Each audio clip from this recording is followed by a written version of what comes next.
Hey everyone, I am not in the center of my own screen. Let me fix that real quick. There we go. Hey, welcome. We're at IACIS down in Orlando, Florida. We're broadcasting live. And I figure why not? We'll do the regular old show setting right here. So I'm having some problems seeing my chat, but if you guys say hi and stuff like that, I will be able to. It just may be a little bit more delayed than normal. I do have a guest coming. Gene, we're waiting, president of IACIS. We're waiting on him. Got called away on a business call, but so it's got just me for a little bit. So we are going to start talking about the topic in advance, though. I'm going to get comfortable here because I'm just chilling. So if you hear a bunch of background noise, that's what it is. It's the conference that's going on. Luckily, all the students just went in, and when I say all of the students, I mean all of the students. It's a lot of students. It's like I think just in the main room they have something like 323 ish students, and then I know there's another 80. I think it's 80. I may get this wrong, and someone will correct me, I'm sure, walking by. It's a lot of different row instructors that help you out. If you get stuck, they're right there for you to make sure life is all good and that things are happening. So there's people walking by, that may say hi occasionally, things like that. But it's Friday. You guys made it, so welcome to the hub. And if you guys make a comment or make sure you like and subscribe. Also, I forgot to always forget to freaking say that. If you like the show, or if you hate the show, I think there's a thumbs down on YouTube as well. Now we are broadcasting out to the 4 major networks all at one time here. We're pushing out to YouTube, which is our home. So if you guys want to actually join in the chat and see the interaction going back and forth, there's usually quite a few. Everybody's being like super quiet today, which is fine. It's one of those things that happens. But YouTube is where you need to go and take part in the chat, or you can just add comments after the fact. Facebook, if you're on Facebook, we are broadcasting there as well. Then you can comment to us. We just can't comment back. Weird API. Thank you for the like. I'm not sure who did it, but thank you for that. And then LinkedIn and Twitter, it's just video feed out. We can't see those. So, and I know some people like to make comments to us on LinkedIn, especially. I just can't see those until after the show is obviously over. Then we can kind of review those and go back and try to answer your questions that you have there. If not, we're over on YouTube. You can come over there and check us out. Hello. I'm not even going to pronounce that screen name correctly. So I'm just going to say hi back at you.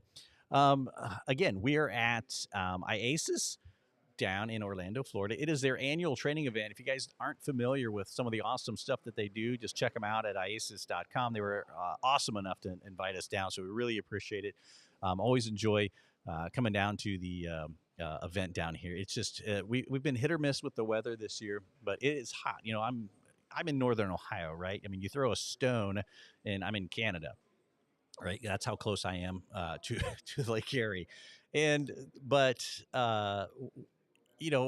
what was the weather there when I left? It was in the evenings. It was getting down to like 30, something like that. So freezing, like snow. It was like snowing earlier this week there.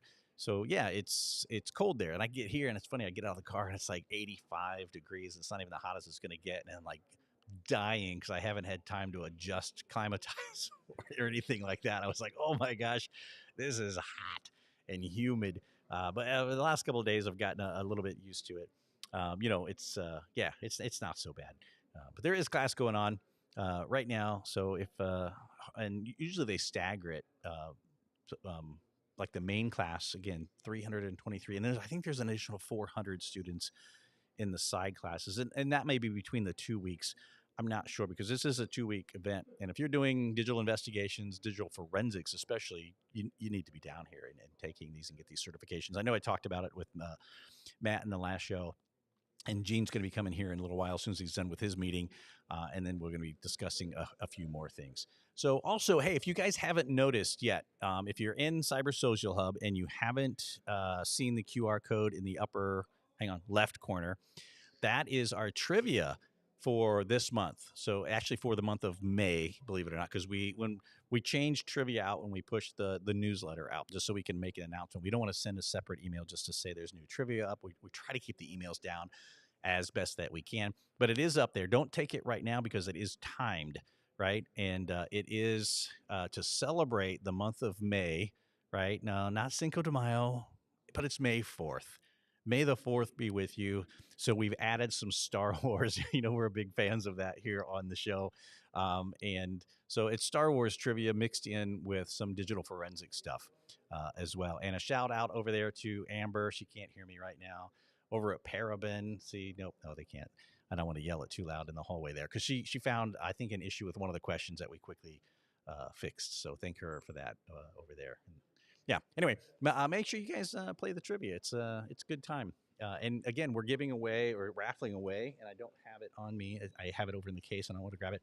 One of our traditional A10 Warthog rounds, the 30 millimeter rounds that was actually fired out of an A10 Warthog. Made it into a shot glass, believe it or not. Not us. Lucky Shot. That's where we get them. It's no secret to where we get these things. But you can go check them out yourself, and you can get a chance to win one of those. And we'll also throw in one of our challenge coins with you as well. We already contacted last month the winner over in the UK. So congratulations. Again, I don't mention names unless you give me permission to do so. But he won those things. He's really excited to get that one. So today's show, what we're going to talk about is how to get started in digital forensics, some tips that you can do. Now, it's changed from when I first got into digital forensics, right? When I first got started back in the days of the stone tablet and so on, it was a little bit more niche, right? Corporate, it didn't really exist there too much. It was in law enforcement was the need was starting to come just because they had to start looking at things because the internet was there, chat rooms were there. It was the days of Yahoo chat rooms and stuff like that. It's like, how do we deal with with this stuff? How do we pull the evidence back from this stuff? What do we do? So the easiest solution was, hey, let's start some classes up. And I think some of my first training was not originally here at IACIS, although I did end up coming through here back in 2007. There's Richard. He's the man hiding from the cameras. Gotcha. And Richard's awesome. He's over the marketing here for IACIS. Does a great job for all the people like myself who come to support IACIS. Man, phenomenal job. Can't say enough good things about it. And he's from like really right down the street, just from Fluke, of all across the world where he could possibly be. He's in Westlake, Ohio, and he's just down the road from me. And where I'm at, we're both up near Cleveland in Ohio. I know. Don't no Cleveland comments, please. Um, do you need me to jump in? Brent, you can jump in anytime you want, my friend, if you want to. We're just waiting on Gene. We're hanging out. My volume's a bit low. I'm sorry. It's hard to tell in the live environment. Is that better? I got it cranked up a little bit more. I'm trying to turn it down a little bit because, again, we're in a conference hall and it gets loud when people come walking through. So I'm trying purposely not to stop talking where you can hear all the other conversations that are going on. So yeah, if it's not loud enough, let me know, or I can do it. It got a little bit better. All right, I can crank this thing all the way up. I got a different mic on than you see, and of course, I had this one tuned to my mic in my home studio. It's the same board. I just literally unhooked my board from my home studio, put it in a Pelican case, and brought it down. Camera's still the same. Lights are the same. Literally, I just took my home setup and brought it here, except for the microphone, because these microphones are can really take a beating. If you've ever used I think these are Rode Pod mics. Yeah, they sound. I like the way they sound. They're just not on a. I don't have it tuned. Essentially, just don't have it tuned, and it just sounds a little weird to me. So I can't tell volume levels a lot, even on my headphones. So I appreciate it. If you guys need volumes up or down, let me know. I'm going to try my best to do that. If you need them up a little bit more, please let me know. We will take care of it for that. May 4th is Remembrance Day for Kent State. Yeah, indeed. But I like to celebrate the Star Wars. So Brent, I'm looking through all the chats right here. The weather is perfect in Boston. What kind of temperatures are you getting in Boston right now? Because it is what is it here? It's 82 degrees here in Orlando right now, and to me it's an instant hot. I mean, I'm hot. Not now. Obviously, I'm sitting in air conditioning. You can see, oops, wrong shoulder. The tropical stuff outside the window here. It's beautiful now. The sun's shining. It was raining earlier today. Looks really nice. My family gets to enjoy Universal as I'm sitting here broadcasting at IACIS event. Um, but yeah, hey Brent, yeah, if you would have come in here, man. Hang on, we got Brent Vallejo coming in. I'll get you set up. So I'll let me know if it's not loud enough, too loud, and I will scoot over a little bit so you can get in there. Yeah. Hey, Kevin. How are you, man? Nice to see you. Nice to see you as well. So Brent, was last year you were in the marketing role, right? That's right. And you suckered us into to bringing Gene on to the show last year, and I got to call you right out. He gave me, if you guys saw that episode, he gave me some dirt on Gene, which I was really appreciative of because it was the funniest show ever. I don't know if it's a compliment or not. It is. It's great because everybody knows we like to have a little fun on the show. I don't have any dirt on you. I didn't know you were coming on. Otherwise, I had to prepare it a little bit more for you. So I was watching remotely just down the hallway and saw Gene wasn't here. I thought you might just need a guest to sit in. Absolutely. Yeah. Absolutely. So I was talking with, obviously, Brent is not from the U.S. I know you wouldn't have guessed that normally based off of the accent or anything. It's New Zealand? Yeah. See, I didn't want to get it wrong because he gets mad when you say Australia. That's what everyone guesses originally, right? Yeah. Australia, South Africa, or the UK. Oh, that's right. I guess UK. Yeah. See, that one I don't hear at all. New Zealand's about people's fourth choice normally. Okay. Yeah. Really? So, yeah, well, I usually guess Australians. I can't say that I'm right, but I'm definitely wrong. We'll put it that way. So we were just talking about the some of the event, and the title of this podcast is how to get started in digital forensics. So I'm curious, if you don't mind sharing your story. Again, we didn't prep, so feel free to say, hey, go pound sand, Kevin. I'm not answering that because it's really horrible with the things that happened, and I'm not talking about them. So I was a customs officer. Lean forward a little. Don't be afraid to. These mics are really low sensitive, so we just need you to lean in and yell pretty much, and I'll crank your volume up. There you go. Yeah, we don't want anyone having their PC volume up to 92. So they were just saying that my volume was a little low, so I'm hoping yours is better there. If you guys mention in the comments how's Brent's volume, that's awesome. That'd be great. Appreciate it. All right. Yeah, so I was a customs officer down in Auckland, New Zealand. CD-ROMs were a new thing back then, so I'm going back a wee ways. And I was involved with investigating people bringing in child pornography. Okay, so and and they brought that in on CDs. Yeah, well, the porn industry kind of embraced technology fairly early on. They did. And was having to learn computers and IT stuff as an investigator.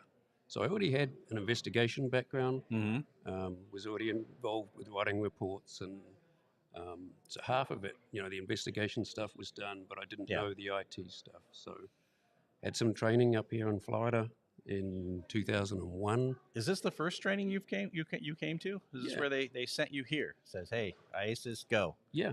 Awesome. And that was still up in Maitland at that time, or was it somewhere else? Altamont Springs. Oh gosh, okay. So Yeah, so 2001 was Altamont Springs, and we moved to Maitland a few years after that. Was that 22 years ago? Is my math right? Thereabouts. Okay, I'm not calling you out. Yeah. I'm totally calling you out. Yeah. So that's how I started. Came here as a student, went through the 2-week class, and remembered almost nothing. It was just so much information. It is. That what I retained was way below what I wanted. But the certification process that we offer with the training is when I started to assimilate everything. So the penny would drop afterwards, not necessarily straight after the training, but over the next 6 months when I went through the certification, that's when I started to remember stuff. And loved it, absolutely loved it.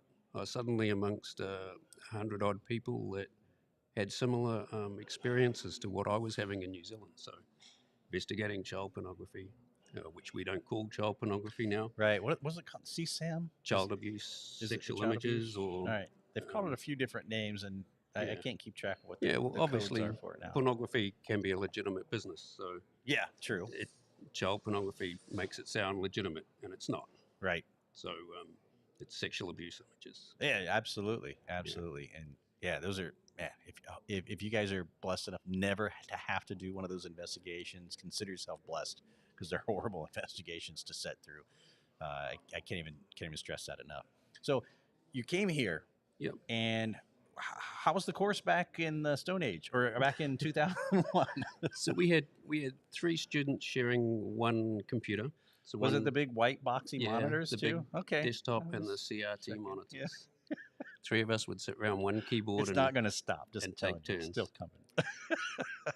Which you can see how we've advanced now. You know, nowadays the students come in, they sit down at their desk, and there's a laptop there for each of them. Which they get to keep. That's right. They walk away with a laptop. Yeah, They walk away with a right I mean, blocker. legally walk away with it, right? Yeah. Yeah.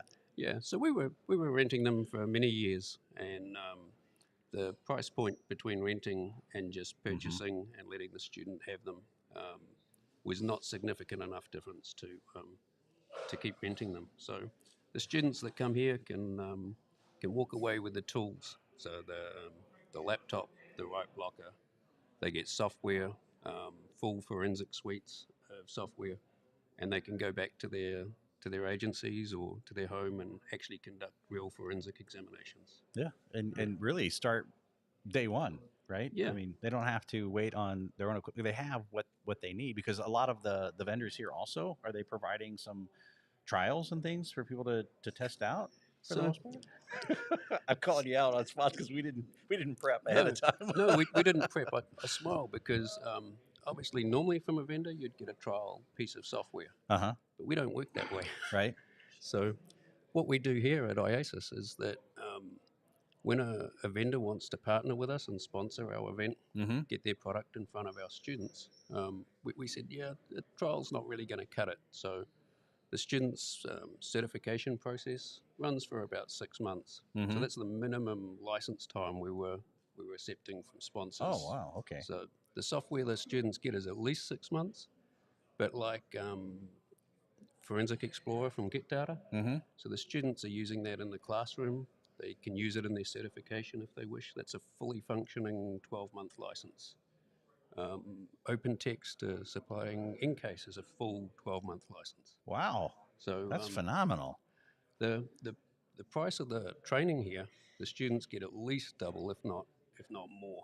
You know, probably walk away with around about $10,000 worth of goods and services. And that's the BCFE. Yeah. Yeah. What's the price on that? Do you know? I want to call you out. I don't know. 3,795, I think.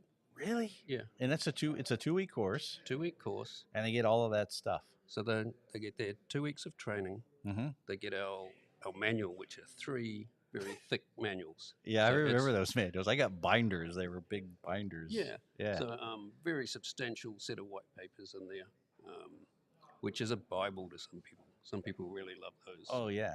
Reference those things. Yeah, a lot. Yeah. So they'll get a Tableau write blocker, so they can write blocks and hard drives. Then, of course, the Forensic Explorer software I discussed. So they've got the software, the in-case software, and I'm going to miss some sponsors, so I apologize to all of you up front. But There's so many of them, and I had a book here, and I think someone thought it was swag and walked away with it. Belkasoft's Evidence Center X10, right. However they pronounce that, a 6-month license of that. So they get a lot of really good stuff to take away. And then there's our certification process. So that alone gets you paired up with an individual, what we call a peer review coach. So they will help you through the start of your certification process, step you through the problem set, and then you're on your own for your final exams. Yep. So, it's quite the process. Hope you retained it, right? Because and I remember sitting through this class. I was sitting next to a guy from New Jersey, Mark. And if Mark, you're watching, hi.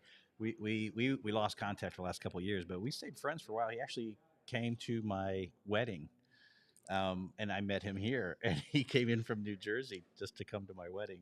So it's a good networking event too. You meet people and you're friends for life. Yeah, we've had students that are now married with children. So, well, that's interesting. and on staff. So that's interesting. So we won't. It's a reality show. You guys could do that. You know how there's like they follow the airports around and they do the reality shows. You could do the IACIS reality show just to follow people in their life at IACIS and through the years. That'd be a great show. I could produce it for you and be great. I'm sure you could. We'd make a little bit of drama too, even. Waz is just down there in your own podcast, so maybe we could get them to do that. I don't know. He's probably on the air because I don't see him. No, there he is. He's coming out the door right there with his camera. Yeah. He's trying to be quiet, not to open the doors too much. Yeah, there so he goes. I don't know if you've explained it or not, but we're literally sitting in an alcove in the foyer outside the main of the training rooms. So a lot of people walking past, and all our sponsor tables are set up here, demonstrating their products. But it's fun. It's a fun 2 weeks. Everyone has a good time. Yeah, it's fairly quiet right now, which is nice because everyone's in class. And how many people, and I was trying to do it from memory earlier when we first started the show off, of how many people. I know there's like 323-ish? 324 24. students. See, I got it wrong again. 324 plus how many trainers are in that room right now? It's like 80 to 90 staff in there. That's a lot of staff. So they're 300 people. I get it. Yeah, so they're not all standing on the stage doing the instruction, but they'll have a group of students each. I think it's a 6-to-1 ratio they're working in there. And so each group of 6 students will have what we call a coach or a row coach, and that person's responsible for keeping them up to speed as the class goes on. So they'll have a practical exercise, and obviously 324 people can't be asking questions from the front of the room. So So we're keeping them up to speed. And those that struggle or that have got more questions or want to come back for further learning, each evening we open up again for an hour and a half, 2 hours, and the students can come back and sit down one-on-one with a trainer and have some time and work through whatever they need to catch up on. Yeah, that's one of the things I like too. I don't know what I would have done without my row coach. Oh my gosh, I couldn't have survived the week back in 2007. Wouldn't have survived it. Great, huge help. But in the evenings too, you have labs as well. Yeah, so that's the lab. That's when they come back in the evening. So we break class about 5 o'clock, and then around 6 o'clock, the vendors will have a turn. So they might have a 45-minute session to present their product to anyone that wants to come down and see what they're offering. Often that involves prizes to draw the students in. So, a lot of good stuff given away in the evenings. Someone just said good morning from Melbourne. So, nice. Yeah, there it is. Well, I'll pop it up on the screen here so we'll have it on the live feed. I'm on the wrong screen anyway, 'cause I still got you as Kevin DeLong. Let me change that to the bigger IACIS one that I just created. Where did that go? There it is. Let's go here to that scene. There we go. Now you're not cramped with my name underneath it, and we'll move it down here. Pop it. And don't know who it is. Whoever we've got from Melbourne, first to know we're working very, very hard to bring the BCFE to you at the end of 2024. Oh, so a little bit of inside information. Yeah, watch the space. Making great strides this week. Yeah, and it should be Australian based end of next year. That's pretty awesome. That's really awesome, actually. Sorry, I got to hit buttons to turn things on. I know you can't hardly see the screen anyway. I got it positioned here. But so, obviously the title of this, and I want to stay and not be, what do they call it, clickbaity, right? And say, hey, ways to get started in digital forensics. And we talk about one way. There's other training methods and other things. There's university, right? Yeah. There's of course, when we got started, there's no college courses. They just didn't exist, right, at that time. Yeah. So I always talk about to be capable at forensics, it's like a tripod, 3 legs, and the IT skills are only one of those legs. Right. I always believe that you have to have investigative skills. You have to have that mindset. Yeah, you have to naturally be curious, I think, of things, and that what makes a really good investigator is just a curious person to figure out why something happened, how it got there, what ways could it have got there. There's a bug on my board. There we go. Anyway. So those investigative skills, very important. Yeah. And then legal knowledge, to know what you can and can't do. Right. Make sure you're handling the evidence correctly. So I think that's three parts: your legal, your investigative, and your IT skills. No, I think that's a solid. You should. Did you take that from somewhere? Is that the Brent School of Thought? That's the Brent School of Thought. You should make an infographic and just put your name right on that, and they can be taught that in class.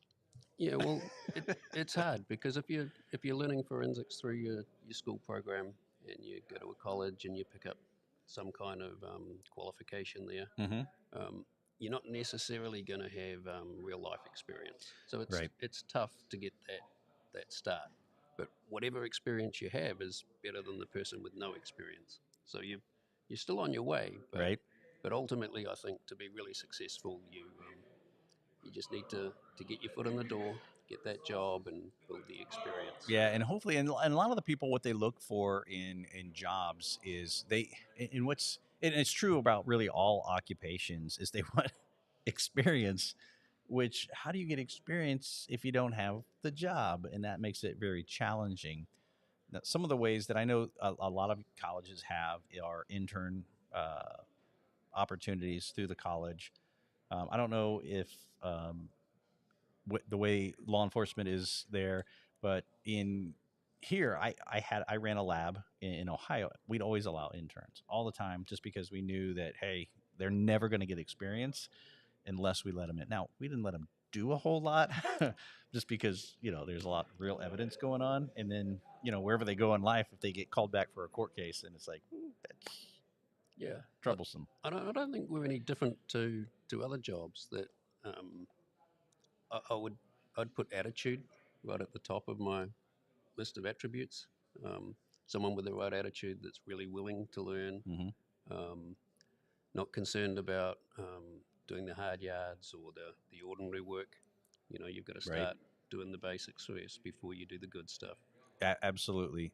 Don't be afraid to be wrong, because when you're just getting started, it happens a lot, really. It's just verify your findings. Don't rely 100% on that tool either. Absolutely. And that's really what I like. Again, I keep coming back to this training, but that's really what I like here. You guys don't teach a tool. You teach the concept. You teach the raw down. This is where to find it. This is how it's laid out. And this is what the tools are parsing out, right? Oh, see the relieved look on Brent's face just now. Did you guys see that? Because Gene just came walking from around the back and he says, I'm here. And Brent's like, yes. I saw it, man. He disappeared again. So he's gone. He left you. So you're quite right. We obviously use a tool to demonstrate. But you can use whatever tool you like, particularly in your certification. We don't dictate what tools you should be using. Really? When did that change? Oh, a long time ago. God, bless it. It was Disk Edit? What was the tool? No, it was Norton's Disk Edit. Yeah, that was it. That was it. That's what we got. And the examination media was a 1.4 inch floppy disk. Yeah, that's exactly what it was. Oh man. Yeah, we're young guys. So we actually have a class here. One of our specialized classes is the Computer Forensic Real World class, and that's looking at tools. So you have a scenario, suspect image. So case. You're looking at a computer full of evidence. Right. But you look at different artifacts with different software. So they might look at it with tool A, tool B, and tool C, and the class sits around and they go, oh yeah, well I found this and I did that, and this is really cool because it shows this. And they're comparing the tools. And they go through the different scenarios over 5 days. And they look at what's strong, what tools are good in different aspects. That's awesome, because you get to see what results the tools are getting. Yeah. And you can do comparative, because you've always heard the term that one tool is just not going to cut it, because one tool may pull these results back and the other tool may not. However, in the next section of the same exact piece of media or case that you're working, where the tool that got the information may not get what this one is now getting. Absolutely. Yeah. So it's not that the tool's giving you the wrong information. It's just that one tool will present it better, or one tool may find something and the other doesn't. Yeah. Did you want to continue on? Or are you going to pass it to Gene? It's up to you guys. No, I can pass it on. It's fine. He's wanting to get out of here so bad. It's not even. funny. I won't call him out for being late and me having to jump in the chair for him. So He's actually early. He told me 2:30, and after, and he walked by about 2:28. In all fairness, okay. when you walked by, the look in his eye was like, "Oh, finally, I'm saved." Yeah, he is. Kevin, thank you. Hey, Brent, thank you very much. I didn't harass you too bad. If I'd have known you were coming, I would have had some ammunition because you have to get him back, and you didn't do that from last year. Yeah. Brent, thanks so much, man. You're welcome. I appreciate it. Talk again soon. All the best. All right. So we're going to do a quick switch out here, and we're going to be live when that happens because we don't have commercial breaks. So that's just the way it is. So these guys are going to switch out. Again, Brent, thank you very much. I appreciate it. And see, it wasn't as bad as you thought it was. It was pretty easy. And then we'll get Gene on there. I've unmuted you, Gene. So now you're here. Gene, man, welcome. Thank you. And nice to see you again. This is a chaotic time for you, so I appreciate any minutes you can possibly give to us. It's been busy. The first week is really busy. Yeah. So you met Brent, my secretary. Yeah. So, he's usually kind of bashful. I'm teasing. He's our vice president. Does an outstanding job. He does, and he's normally doesn't like the kind of thing here. He does not. But, man, he jumped in. He's a workhorse. He gets stuff done. He's probably one of the most organized individuals I've ever known. Yeah, I could learn something from him. He's great. He's the one. I think he twisted our arm originally to start coming down, and man, I was just so blessed to be offered. I was like, oh heck yes, I am there. I love this. This takes us that next step up. Yeah, in my opinion. Yeah, absolutely. Yeah. And it's fun.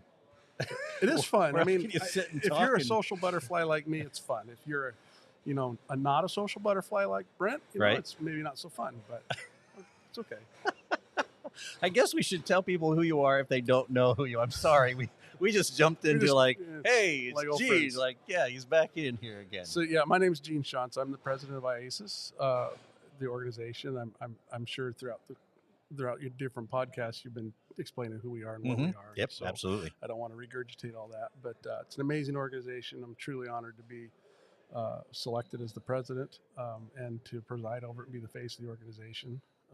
Could have picked a prettier face probably, but hey, let's go with it. It works just fine. Now you have a pretty awesome hobby that I nearly forgot about, and I heard you over talking to Parabin about it when I was talking to Matt down the way, and I could hear you talk about your knives, and I'm like, oh, I forgot completely. I had him on the show. It's been almost a full year. It's been a year, yeah. So tell us a little bit about that. So a couple of years ago, I started watching Forge and Fire. I kind of thought, I'll bet I could do that. And I used to be do woodworking in school and such. Right.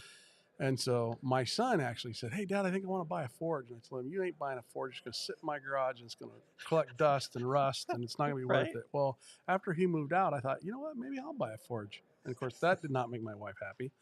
So I did it. I thought, why not? I'm going to start this. So I started getting into making knives just as a hobby, just to see how I could do it. I haven't made very many of them. I've made, I think, 4 or 5. I've got 2 in the works right now that were still in the works back then. Oh, really? Well, I've unfortunately had some medical issues. It's kept me out of the garage for the last year, so I can't stand for very long. So it's caused me some grief. So I've got a knife that was custom ordered. I'm hoping this summer that I'll be able to get it out. And Parabin was saying, hey, when's mine going to be ready? And I think, oh man, I forgot. Tell her I forgot. We just need to get you a really comfy seat, like on wheels, that can wheel you. That would really help. But I'm actually thinking about investing in some bigger equipment that will allow me to be a little bit more productive, because I do have a lot of requests for knives right now, and I don't do it as a business. It's purely a hobby. A friend of mine asked me if the one that I've been contracted to make, he says, let me give you some money up front. I said, nope, it's a hobby. If you give me money up front, I'm gonna feel like I have to meet a deadline. And it's a good thing too, because he'd probably want interest on that money now. It's been so long. So I will get you that knife, Bill, I promise. Right. So what he's saying is, so I'm kind of looking through all of the chats, because it's been quite a bit here. Don't order a knife right now, and don't request him to make a knife, because it's a hobby for him. I want to see some pictures before we leave. Obviously, we can't do it like right now at the moment, but do you have some on your phone? I do have some on me. If they're a little hard to find, so I don't have them cataloged. That's all right. That's all right. You don't have to show. Yeah, and I'd like to post a couple in the hub if that's okay. Ooh, let's see Just if they're. pictures. Yeah, let's. Are they appropriate? You're not like trying to. No, like I mean it's not like I'm standing there in my underwear or anything. It's they're just it's just my dirty shop. You could charge extra for those. Right? Well, all right. Make me a star yet. Oh, so one of the things last year that we really discovered that we had no idea about each other was we went through the exact same class. That's correct. Here at IACIS. That's correct. At the Sheraton Hotel in 2007. Yeah. Up in Maitland. Yeah, exactly. That's pretty awesome. I remember being absolutely blown away with that class. I walked in the back, and I think the words that uttered out of my mouth were, "Oh, wow." This is, as a former police officer, you go to a class and you're never in a class with more than 20, 30 people in it. Yep. And to walk into the back of a classroom and there's 180, 190, I think was in our group from all over the world. We had, I think that was the year they had a bunch of folks from India and some from either Japan, or it might've been Japan or Hong Kong that came in. And it was impressive. Absolutely impressive. And indeed. Absolutely. I was still amazed. And, I never drank, even as a cop, right? I was a cop then, never drank coffee until I came to the show because it was just so much information and I didn't want to miss any of it. I want to make sure I was wide awake for all of it. And there for a moment, I thought you said I never drank. And I thought, well, you're a better man than me. Well, we give away shot glasses now for crying out loud. Yeah. No, you're right. It's tough. I mean, there's some classes that are, they can be dry, but they're relevant and there's a reason for them. And then there's classes that will make you pound your head against the counter at the end of the day. Yeah. And then same thing with the certification process. The certification process is not easy. It's why it's the most renowned certification process in my belief in the world, because there's no other process that spends 4 months doing a peer review process with you where you're actually taking a test, submitting your answers, having it critiqued by somebody that's already a certified CFCE. And they give you critique and they say, well, have you thought about this or have you thought about that? They don't give you the answers, but they make sure that you understand that you're missing something so that you can go back in and check again.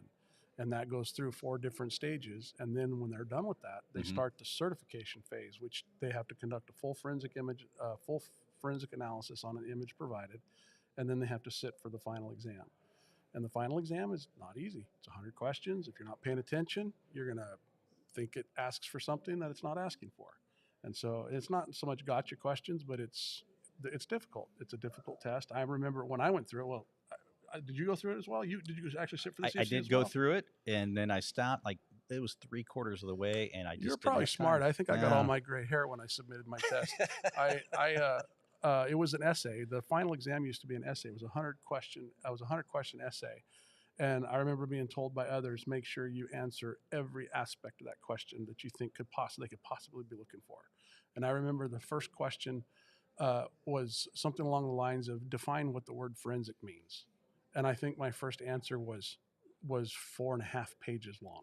I researched anything and everything I could find about what does the term forensic mean. So, it's just, but it's a different time. Things have changed significantly. Now we're in Moodle and we have more of an educational type platform where they can go online and do it that way. But it was one of the most difficult tests I've ever taken. And I told myself, I will never take another test like that again. The process alone was challenging. It's not, and I don't want to say it's not achievable because it absolutely is, but it's, and I was talking to Brent earlier about this. It's not like you go to some trainings that we've all been to before. At the end of the 5 days, they give you, say, hey, yeah, now you're certified. There you go. It's not that. This is really checking to make sure you know and understand the basic concepts of how to be a digital forensic examiner. And why is that important? To your audience, why is that important that you have to know it to that level? Because when you're sitting in a jury stand and you're trying to talk technical and the jury looks at you with this blank face like, what are you talking about? You have to be able to, I don't want to say dumb it down, but you have to put it into layman's terms.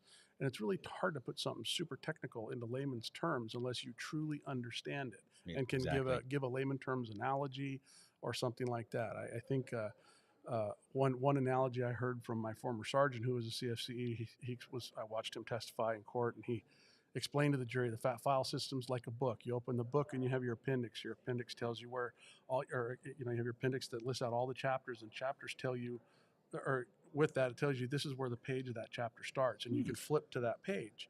Well, when you go to reformat the disk, instead of just you don't take out the entire chapter, you just rip out or delete the appendix that points to that chapter. The data's still there, but you can't find it from the appendix, which what the operating system needs to search for. So it's hugely, being able to put it into words like that is really important, and being able to understand it. I've had a lot of fun. I actually got out of a defense testimony because we had a homicide in which a suspect went in and murdered his friend, and he had turned his phone off before he'd gone in the house. Well, as soon as he come out of the house, he turned his phone back on, and there was like split second intervals between the text messages coming in. His girlfriend was, "Where are you? I'm really worried about you," and there was all this stuff. And then he finally sends her a message back and says, "We got to get out of town." So it's funny because we get the subpoenaed records back from the phone company like a day before the trial started. And so we're going through the phone records, and we see this like millisecond thing. And I was like, dude, this is indicative of that phone being turned off. The text messages are being saved on the tower, and as soon as he turns it back on, they start dumping real quick. And it was funny. I was able to use terminology in my testimony, like, this is the term that you use when your phone blows up. It just burp, burp, burp. It's buzzing all the time because all those messages are coming in automatically. And I would look at the jury, and they're all nodding their head like, "Oh, I get that." So when the defense attorney gets up there, he thought he was going to be a wisecrack and says, "Can you explain to me how data gets from a cell tower to a cell phone?" And I said, "Well, data transfer all comes down to ones and zeros. It's all bits and bytes." I said, everything is bits and bytes, and then it gets transferred into whatever hexadecimal or whatever mechanism they're using for the phone to interpret those bits and bytes. And he looked at me, puts his hand up and stopped. He looks at the jury and says, "I have no idea what he's talking about. I have no further questions." And I thought, well, you dummy, you shouldn't have asked a question you don't know the answer to. That's right. So that was a little win for me. I love telling that story. That's pretty awesome. How did you get started? Way back in, well, it's only been a couple of years. Really, yeah, just when you came here for your training initially. But what? So my journey into computer forensics started. Before I got into law enforcement, I was a contractor. Got into law enforcement, and my sergeant used to do CFC stuff. He used to be a coach, and I came into the office one night, and he was peer reviewing somebody's exam, and I was like, "That is really cool stuff. I would love to get involved in that." Well, I put my name in the hat to do it, but I was a new officer, so it was like, wait your turn, and I ended up moving up to detectives in 2006, and there was already somebody earmarked in front of me. We just sent somebody in 2006 to come down here, and there was another detective that was scheduled to come in 2007.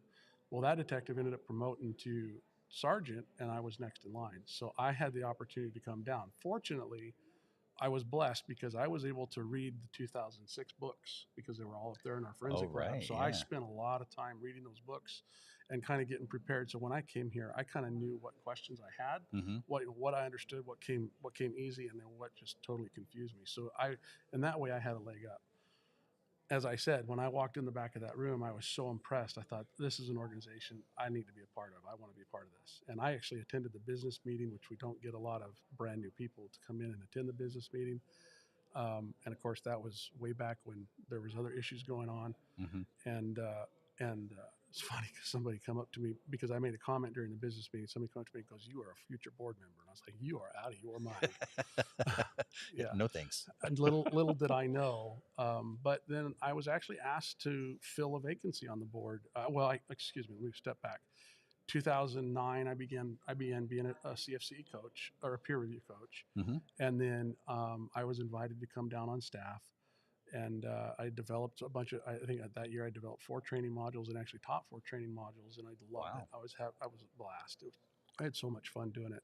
And ever since then, I was invited back. And then in 2013, we had a vacancy on the board, and my name was nominated to fill that vacancy along with Doug Elrick. And Doug Elrick was ultimately selected by the board. Because at that time, the board would typically just backfill by somebody that had the skill set to fill that specific niche that was needed. And so Doug Elrick filled that, and then I was encouraged to run for the board by Troy Lawrence, and he really encouraged me to do it. And I was like, I don't know, I was teaching the WFE class. I was a lead for that class at that time, and so 10 years ago, this week, I joined the board and became the director of e-services and did that for 4 years. And then I became the vice president for a year. and now I just finished my 5th year as president. So that's Wow. kind of my journey along this. But there's days you get wore out. You like, I'm done. I can't. It's time for me to let somebody else take the reins. But then you come down here and you get energized and you get excited and you see old friends. You make friends with all the vendors and it's just, you know, your passion gets the better of you and you go another year and it's. So that's my story. That's awesome. That's a great story. I love to learn people's story of how kind of their road to where they're at, and how they got started. But also for someone else that say that they've missed this year, right? Now next year they can get in. So the title of the podcast, right, this session is Tips and Tricks on Getting Started.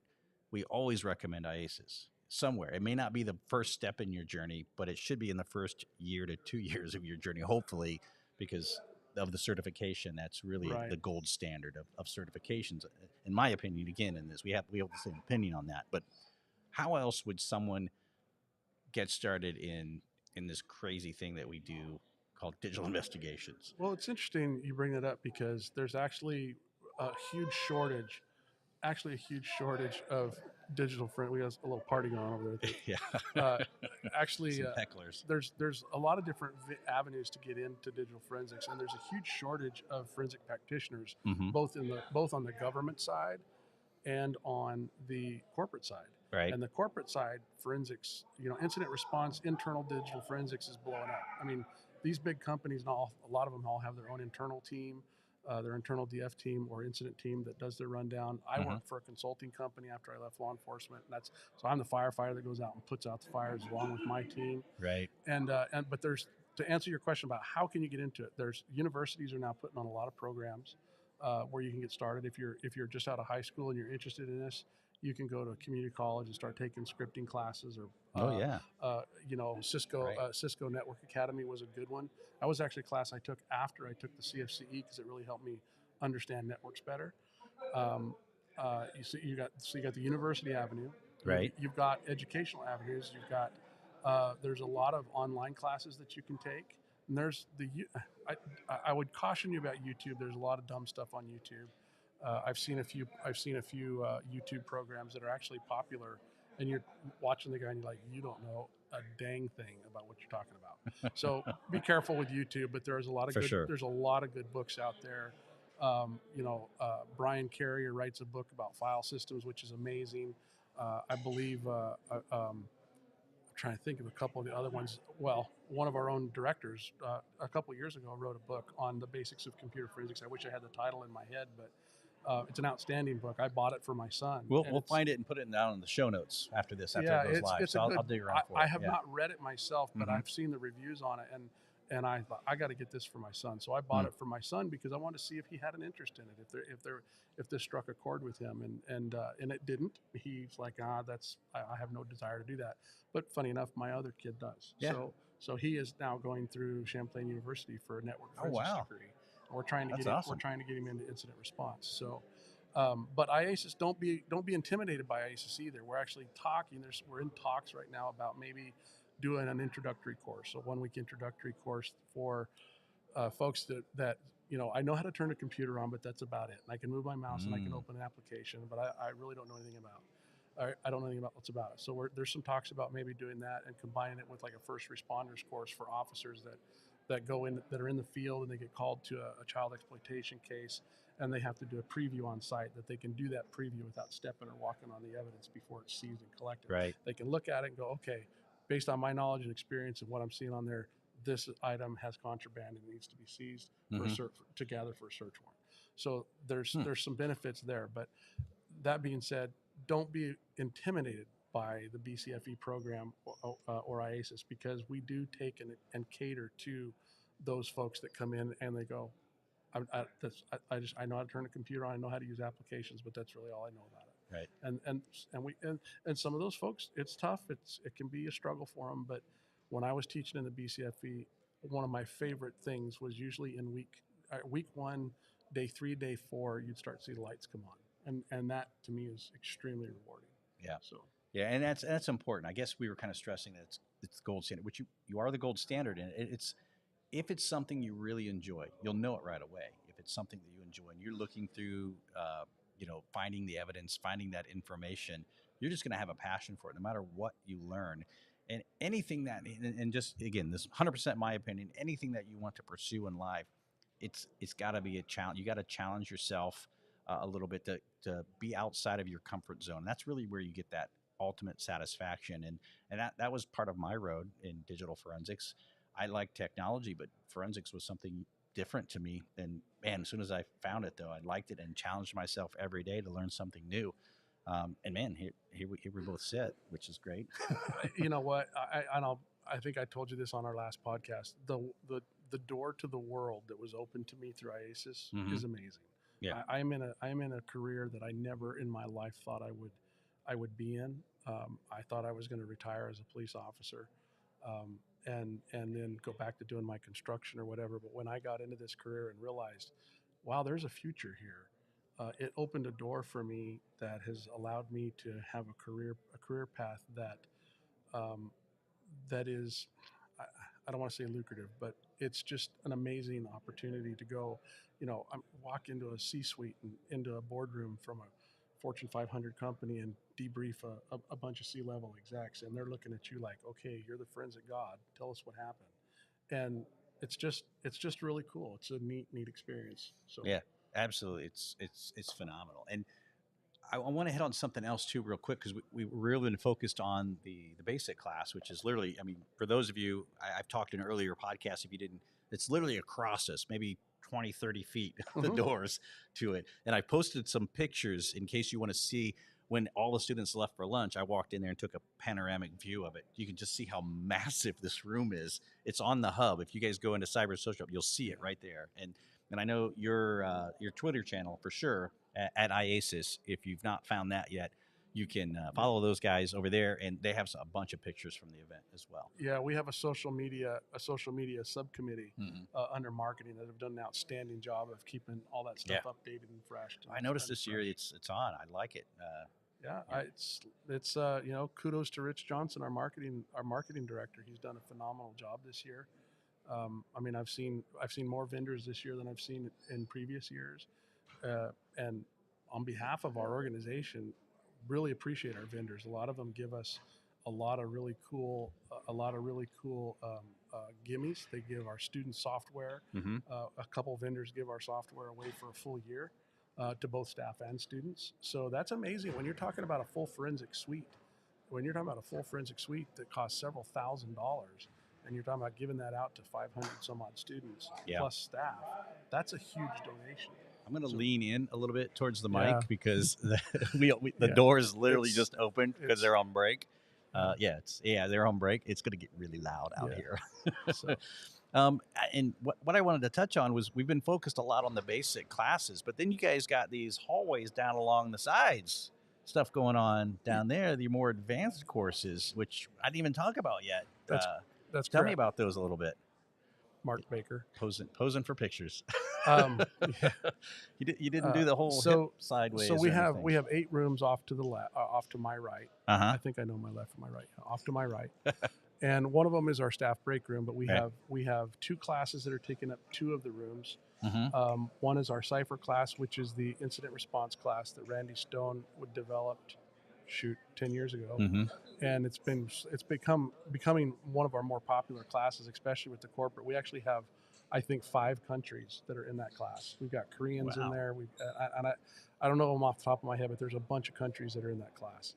We have our mobile class, which runs 2 weeks back to back. The same class taught week 1 and week 2. You get some great instructors in that class too. They're awesome. Mario's done an outstanding job.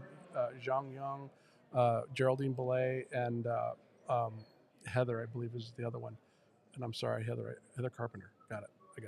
I'm so bad with names. For me to remember that is a miracle. But yeah, our mobile class is actually really, really popular. It's one of the classes that we either sell out or are very close to sold out on every class every year. On this side, on the next side of the Boca Pier, I guess you would call it, or the Boca group of rooms, we have Samari, who teaches Samari 1 and Samari 2, which is all Mac. It's Mac 1, Mac 2. It's all Mac. And he is a vendor class, but Samari has been a donator and a contributor to this organization. Been here forever. Well, you remember, if 2007, it was him and another gentleman that came in and actually did their Mac class. They taught that class as part of IACIS, and so that it ended up spinning off. And he's now got the class is much more refined now. I think we got 30 or 45 minutes for Mac back in that day, and now he's got a full 2-week, week 1, week 2 class here.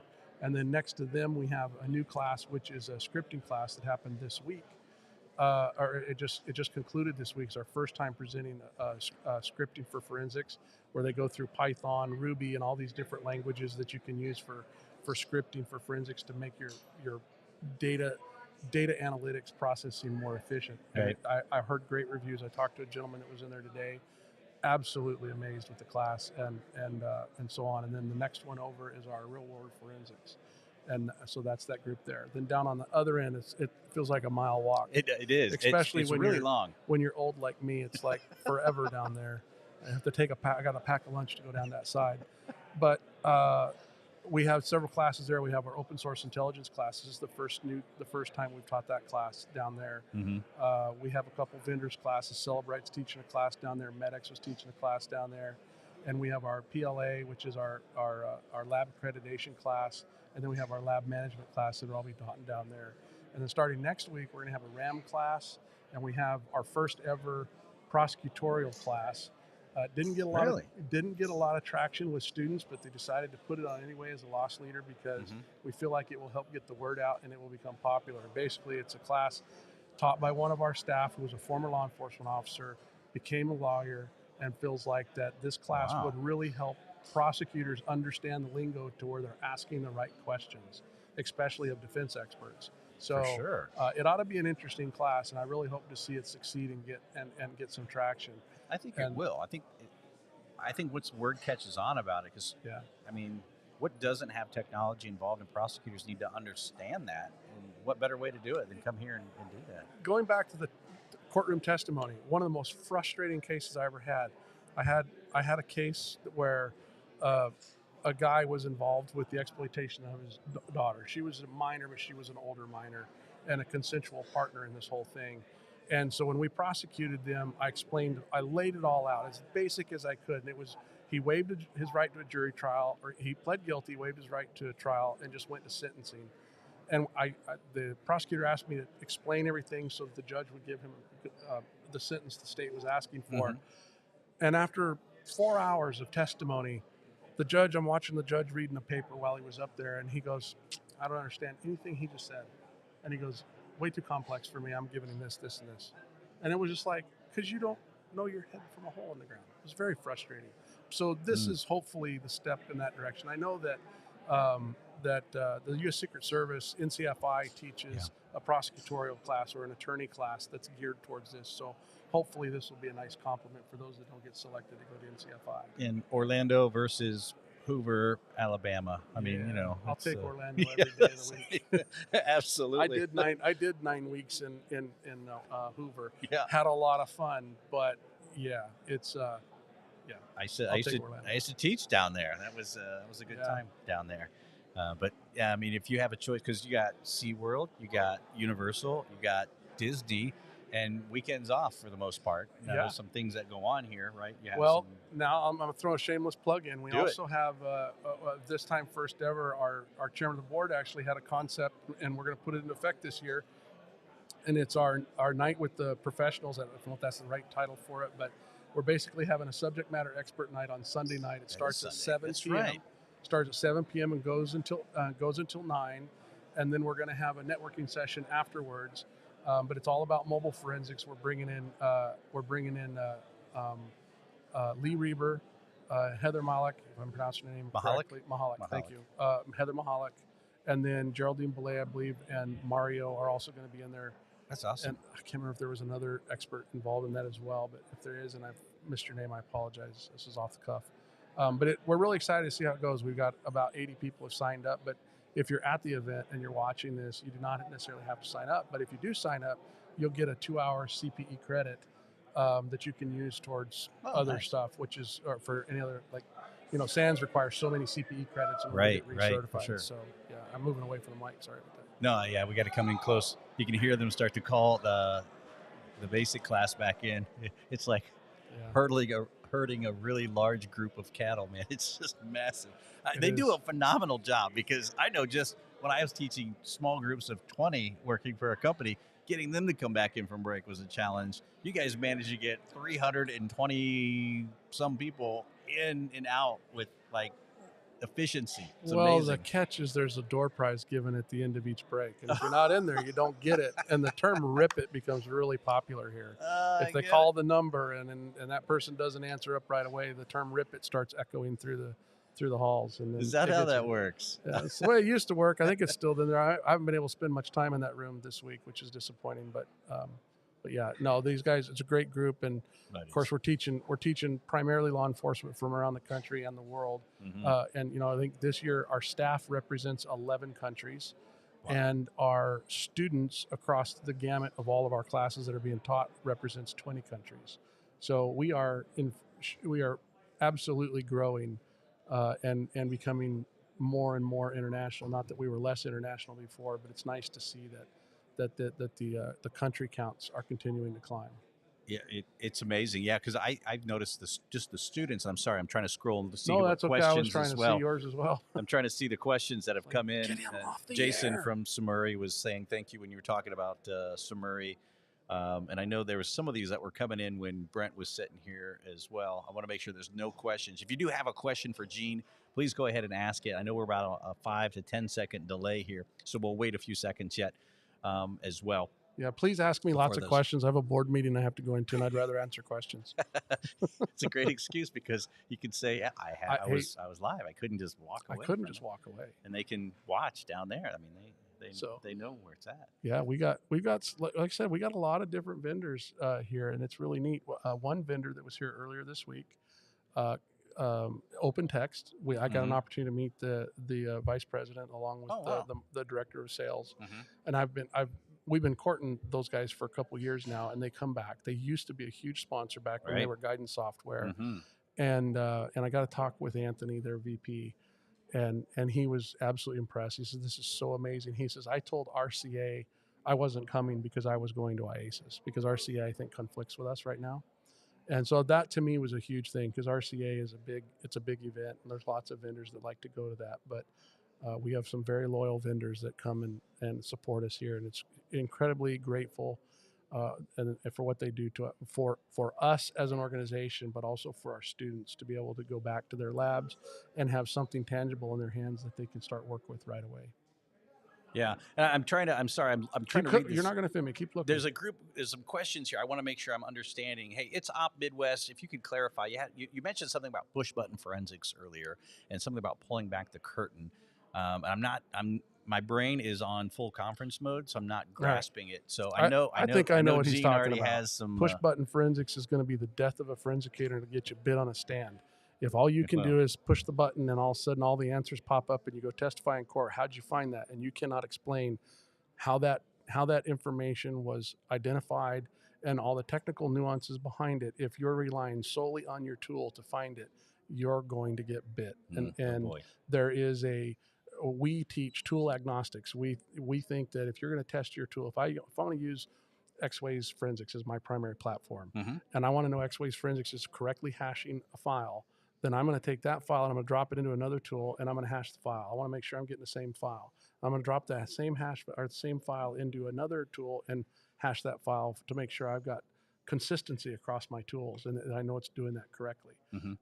There was a homicide in Florida a number of years ago. You maybe remember it, the Casey Anthony homicide. Oh yeah. And that was a case in which the forensic tool gave the wrong number count for the number of searches, and it actually required a subject matter expert from a different tool to come in and find it and prove it and show it in court, and it destroyed the case. And it's a sad thing because the case was a good case, it was a solid case, but you cannot rely on that tool. No. You can't rely on those tools, and that's what when I say push button forensics, that's what I mean. Don't hit you can't go to target and hit the easy button. You got to do the work. You got to be able to explain what it is. I mean, you can use the tool to help you find the stuff, but you need to understand what that tool is doing. When that tool is finding something from unallocated space, you need to be able to explain what unallocated space is and why there's no metadata associated with that tool, or if there is metadata associated with that tool, it's likely metadata that's embedded in the file itself, like a Word document having metadata that's in there, like who the owner is and stuff like that. That could be found in the document that's recovered. So that's what I mean by that. Pull back the curtain, be able to look at all the data and know that this is where that file was found. Can you prosecute on a file that was found in unallocated space? I think there's actually case law now for child exploitation cases. You cannot prosecute because you could have been innocently searching the web and come across, and I say that tongue in cheek, right? You could be searching the web and come across something that you did not expect to see and go, oh, poo, I'm going to delete that, and you clear out of that, and then you clear your internet history. All that becomes unallocated space. There was no intent there. You can't show intent with a child exploitation case. Showing intent and the knowingly possessing is a huge element of that. And you have to establish that. I had a case where I had a guy that had over 33,000 child exploitation images that matched NCMEC's database. Oh, wow. And he had them all cataloged on a hard drive. He had them all in different folders named after the different types. And his driver's license was also photocopied because he needed to photocopy it to go get a job. And it was like, this is perfect. I mean, how else how much better can he build my case for me that he knowingly intended to possess this data? So it was pretty amazing. Yeah, those are the good ones. I really like those. So hopefully that answered the gentleman's question. Yeah, I hope so. He didn't clarify back, and so Jason had a question, and this is going to be a good one. This may take us a little bit. We've already gone over time, but if you don't mind, hey, I'm trying to stay out of a board meeting. All right, so yeah, all right, we'll keep you for a little bit. Jason was asking your opinion on AI I'm guessing as it relates to forensics. We've heard this before, and what's your opinion on it? You know what? It's scary. It's really scary. I mean, the technology that's there. I'm going to total. What do they call it? Transparency. I have not created an OpenAI account. I have not. I'm going to probably start messing with it because I'm hearing more and more and more. But from my perspective as over this organization and working with our certification process, it scares me because it's pretty efficient. And I think I'm in Elon Musk's corner here. They need to slow down because I think it's going to get away from us. And I can just see the Terminator movies all coming to life. Right. But the amazing thing is one of my colleagues last night was struggling getting a code done in Ruby for something at work, and so he put into the Chat GPT. Chat BT. Thank you. I think got open in my head, but you're right. Chat GPT. He put a question in Chat BT, and it gave him back the code. He dropped it in, and it worked. Yeah. And now, mind you, it wasn't a huge programmatic code. It was just a line that he needed it to do something, and it worked. And I was just like, that's amazing. So it's going to revolutionize. It's going to revolutionize the world we live in from a perspective of, I don't have to have the skill set now to really truly do the job. I can just ask this to do it. And so you're going to have cheating issues on exams. You're going to have I don't want to say the dumbing down of analysts, but it's going to make those who wouldn't normally have the passion to go do this and do it well are going to be able to fake their way through it, so to speak. You know, and those that are really skilled are going to just sharpen the knife, and they're going to be even better because now, as they're trying to build something that's out of the box thinking, they're going to be able to really make it work and be effective. So I'm scared of it. I'm definitely scared of it. I'm a little intrigued as well. It's that curiosity part of me because we have, in a kind of a sort of way, right? When we think of AI is just, it's reacting to something that we've taught it, right? It has to be trained on a model first. And what's coming to mind is like child pornography cases of how to identify flesh tones in an image to pull those things up, or certain scenes when it's able to identify things for us, like, hey, we need to find all the pictures of cars. We've taught it in trained models on cars already. We have that available to us right now, right? And we're just giving it a fancy name called AI when we're really kind of using something that it's an element that we've trained to identify those types of things back, but it is a little different. We're making it more advanced. There's that, at some point, I think there's that line that's going to tip. Yeah, I agree with you. There's a couple schools of thought. Take digital forensics out of it and think about how you could bias it in the political spectrum. Oh boy. So there's that whole side of it. Then you get into the digital forensics side and what those things we just talked about a moment ago. But you also have the fact that we're going to teach criminals how to evade forensic techniques. No. I mean, as forensics has, back in 1990 when IACIS was born, the digital, I mean, look at the BTK killer. He had no idea that that word was recording all of his information, which is ultimately how he was caught by one of our own members, by the way. He had no idea that that was there, and that's how he was ultimately identified. He was a serial killer there in the Ohio or in the Kansas area. And it's as technology continues to get better, the threat actors are going to also get better using tools that are on what we call living off the land. If they get into your system and you have enough tools in your environment, they could exfiltrate data and lock you out using all the tools you have there. They don't need to install anything. They don't necessarily need to have admin rights, depending on that. So that's the other side of the coin for me, is as that becomes easier, and if as a forensicator I can go ask it questions to say, how do I avoid being detected if I do this? And then they do that, and now all of a sudden they're covering their tracks very, very well. It's going to make catching them that much harder. So that's another element of it that I don't like.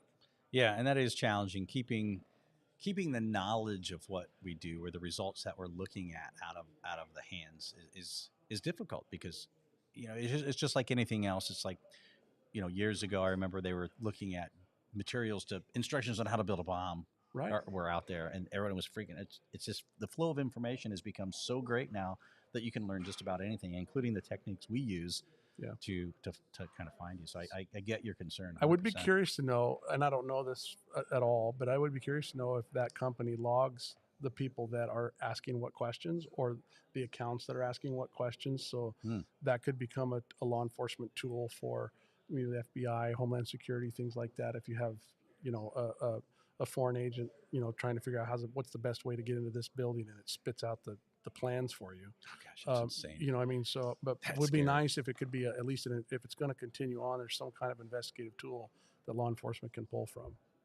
Yeah, for sure. Yeah. And I think that's it. I think we hit. I know Jason had a bunch of comments back and forth. I'll let you read these here. So thank you, Jason, for hanging out and participating. There's a few others that are just kind of hanging out there quiet. I didn't see it's Aunt Midwest answer back, so I think you might have answered his question on there. So I appreciate it. And again, thanks for having us down here. I really enjoy it. I love having you guys down here. You guys gave us a nice little, I think later on, we're just going to have bourbon and smoked cigars back here. I'm in. You guys set us up in a really nice area. Don't let us smoke in here, but we'll try. Probably not. Don't ask permission, right? No vaping.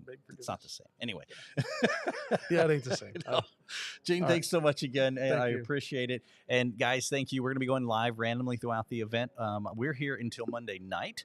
But the event is going on all next week as well. So if you haven't got a chance to go check out IACIS.com, please do so. All of your training courses, because there's vendor training courses, your advanced courses, and more of the basic information. You can find it all right there. Please check it out. Guys, again, thanks again so very much. We appreciate everybody being here. I cannot find my outro screen because I'm on a different laptop than what I'm normally on. So as I dig around and try to stall for a couple seconds, we're just going to end it. What the heck? Gene, thanks again so much. I appreciate your time and inviting us down here, man. Thanks so much. Thank you, buddy. Take care. Take care. We'll see you again. We'll see you.